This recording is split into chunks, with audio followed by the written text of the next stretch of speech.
മാന്യ പ്രേക്ഷകർക്കും എൻ്റെ നവീന ചാനലായ മനപ്പുറത്ത് ജ്യോതിഷത്തിലേക്ക് സുസ്വാഗതം. ഈ ചാനൽ ഇതുവരെ സബ്സ്ക്രൈബ് ചെയ്തിട്ടില്ലാത്തവർ ദയവായി സബ്സ്ക്രൈബ് ചെയ്യുക. കൂടുതൽ വിവരങ്ങൾക്കായി ബെല്ലൈക്കൺ അമർത്തുക. നമസ്കാരം. എല്ലാ മാന്യ പ്രേക്ഷകർക്കും എന്നെ ഇഷ്ടപ്പെടുന്നവർക്കും ഞാൻ ഇഷ്ടപ്പെടുന്നവർക്കും ഏവർക്കും എൻ്റെ എളിയ ചാനലായ മനപ്പുറത്ത് ജ്യോതിഷം ചാനലിലേക്ക് നിശ്ചയമായ ഹാർദവുമായ സുസ്വാഗതം കണ്ടുകൊണ്ടിരിക്കുന്ന മഹനീയ സാന്നിധ്യത്തിനുടമയായ താങ്കൾക്കും.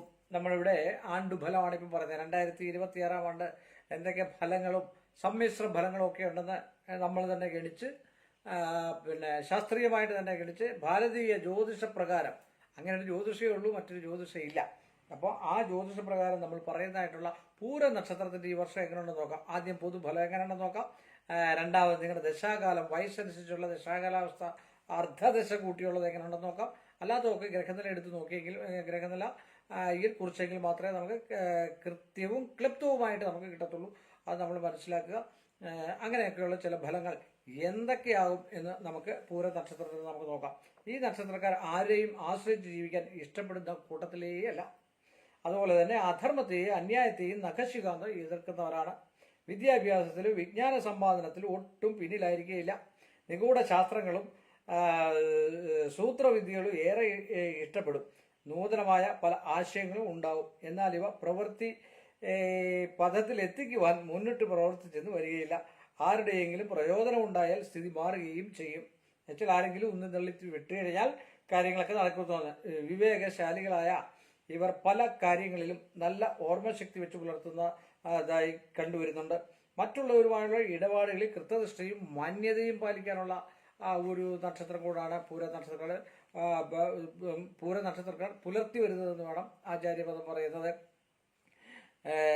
എല്ലാ കാര്യങ്ങളും ചെറിയ ചെറിയ പിന്നിലേക്ക് വലിഞ്ഞു നിൽക്കുമെങ്കിലും പറയുന്നതും തന്നെ പ്രവർത്തിക്കുന്നതും തയ്യാറാകും.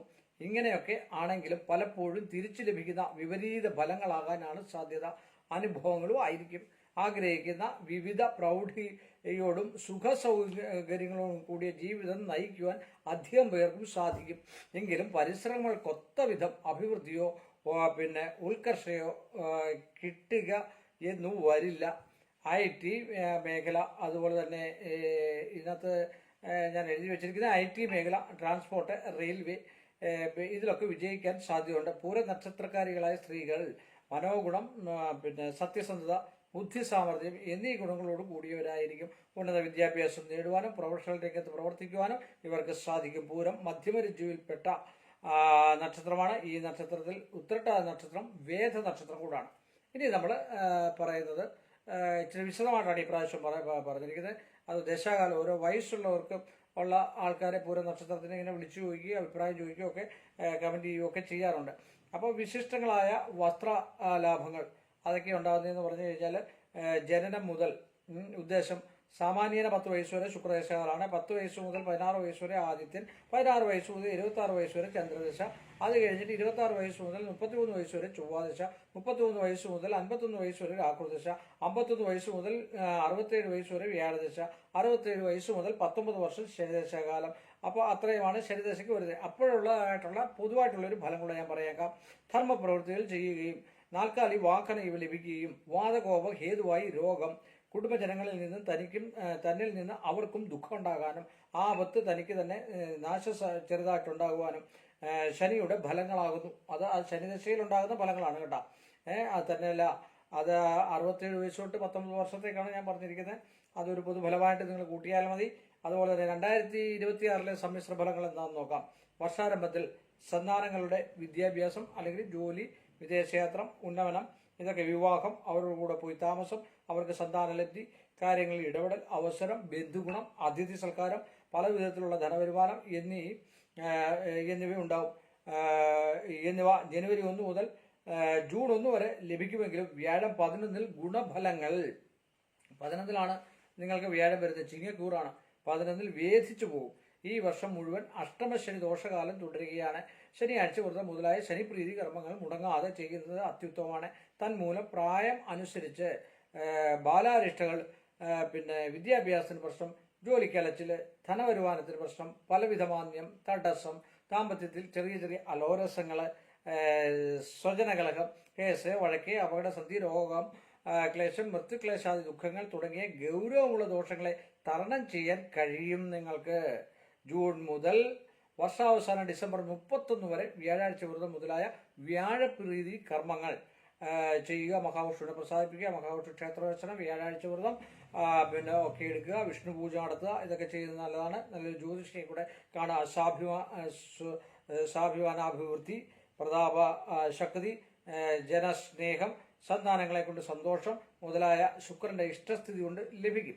പ്രായം അനുസരിച്ച് വിദ്യാഭ്യാസ പുരോഗതി, പരീക്ഷാ വിജയം, പരീക്ഷാജയം, സ്വദേശത്തോ വിദേശത്തോ ജോലി ലാഭം കിട്ടാനുള്ള സാധ്യത, മറ്റു പ്രവർത്തനങ്ങളിലായാലും പുരോഗതി ഉണ്ടാകുക, ധനവരുമാനം, വിവാഹസിദ്ധി, ആധുനിക ഉപകരണങ്ങളുടെ വാങ്ങലും കൊടുക്കലും ഒക്കെ നടക്കാനുള്ള സാധ്യത. ഒരു TV മേടിക്കുക, ആധുനിക AC, അങ്ങനെയൊക്കെയുള്ള ആഡംബര വസ്തുക്കളൊക്കെ മേടിക്കാനുള്ള സാധ്യതയുണ്ട്. സ്വർണ്ണമൊക്കെ മേടിക്കാൻ സാധ്യതയുണ്ടെന്ന് വേണം പറയാൻ. വാഹനാദി സുഖ ഉപകരണങ്ങളുടെ അഭിവൃദ്ധി ഉണ്ടാകും. ഉദ്യോഗത്തിലുള്ളവർക്ക് പ്രമോഷൻ മുതലായ ഗുണാനുഭവങ്ങൾ ഉണ്ടാകും. ആത്മീയ കാര്യങ്ങളിൽ താല്പര്യം എന്നിവ കാണിക്കാൻ ഈ നക്ഷത്രക്കാർക്ക് വളരെയധികം സാധ്യത കൂടുതലാണ്. എങ്കിൽ തന്നെ നല്ല ഉത്തമമായ ജ്യോതിഷിയെ കൂടെ കാണണം. നിങ്ങളുടെ സമയവും മറ്റു കാര്യങ്ങളൊക്കെ വെച്ച് ഇത് നമ്മളൊരു 27 നക്ഷത്രത്തിൻ്റെ ഈ 3.5 കോടി ജനങ്ങളുള്ളത്. ആ 27 3.5 ഈ പിന്നെ ഈ ഇന്ത്യ രാജ്യത്ത് ഉള്ള ജനങ്ങളുടെ മലയാളികളായിരിക്കുമല്ലോ ഏറ്റവും കൂടുതൽ നോക്കുക. അല്ലാത്തൊരു അന്യഭാഷക്കാർ ഇത് നോക്കുന്നത്. അപ്പോൾ എല്ലാവർക്കും കുണ്ടലിനി എന്നൊക്കെയാണ് അവർ പറയുക. അതിനെ 12 ഭാഗിച്ചാണ് ഈ രാശി ഫലങ്ങളൊക്കെ എല്ലായിടത്തും പറയാം. എല്ലായിടത്തെയും ഭാരതീയ ജ്യോതിശാസ്ത്ര വിധാനത്തിലൂടെ പുതിയ ജ്യോതിഷമൊന്നുമില്ല കേട്ടോ. അതൊക്കെ ആൾക്കാർ പറഞ്ഞ് ഇപ്പോഴത്തെ ഈ ഒരു കൊറോണ സമയം കഴിഞ്ഞതിന് ശേഷം ഒരുപാട് പറ്റീരികളൊക്കെ നടക്കുന്നതായിട്ടുള്ളൊരു അവസ്ഥയുണ്ട്. അതൊക്കെ നിങ്ങൾ തന്നെ ശ്രദ്ധിക്കുക. നിങ്ങൾ തന്നെ ശ്രദ്ധിച്ചു കണ്ടു പോയാൽ നിങ്ങൾക്ക് നല്ലത്. ഇപ്പോൾ ക്ഷേത്ര ദർശനം നടത്തുക, മഹാവിഷ്ണുവിനെ പ്രസാദിപ്പിക്കുക. അതുപോലെ തന്നെ ഗുരുവായൂരമ്പല ദർശനം നടത്തുക, ശ്രീപത്മനാഭസ്വാമി ക്ഷേത്രത്തിൽ പോവുക, ഏവൂർ ശ്രീകൃഷ്ണൻ്റെ അടുക്ക പോവുക. അതുപോലെ ഒരുപാട് മഹാവിഷ്ണു ക്ഷേത്രം, തിരുവാറന്മുളയപ്പനെ കാണുക, തിരുവാറന്മുളയപ്പന് പാൽപ്പായസം നടത്തുക, അവിടെ വള്ള സദ്യ നടത്തുക. അങ്ങനെയൊക്കെയുള്ള വിവിധതരം പരിഹാരങ്ങളും മറ്റു കാര്യങ്ങളും ചെയ്തുകൊണ്ടിരുന്നാലേ കാഠിന്യപരമായിട്ടുള്ള ദോഷങ്ങൾക്ക് ആക്കം കുറഞ്ഞു കിട്ടും. അതിനുള്ള ആക്കം കുറയ്ക്കാനേ ഒരു ജ്യോതിഷത്തിന് കഴിയുകയുള്ളൂ. നമുക്ക് അതിൻ്റെ ഒരു പരിഹാരം ചെയ്ത് ആ ഒരു ചിന്തയോടുകൂടി മുന്നോട്ട് പോയി കഴിഞ്ഞാൽ കണ്ണിൽ കൊള്ളാനുള്ള പിരിയത്ത് കൊണ്ട് മാറുമെന്ന് പറഞ്ഞുകൊണ്ട് ഈ എളിയ മനുഷ്യൻ്റെ ഈ ചെറിയ എപ്പിസോഡ് അവസാനിപ്പിക്കുന്നു.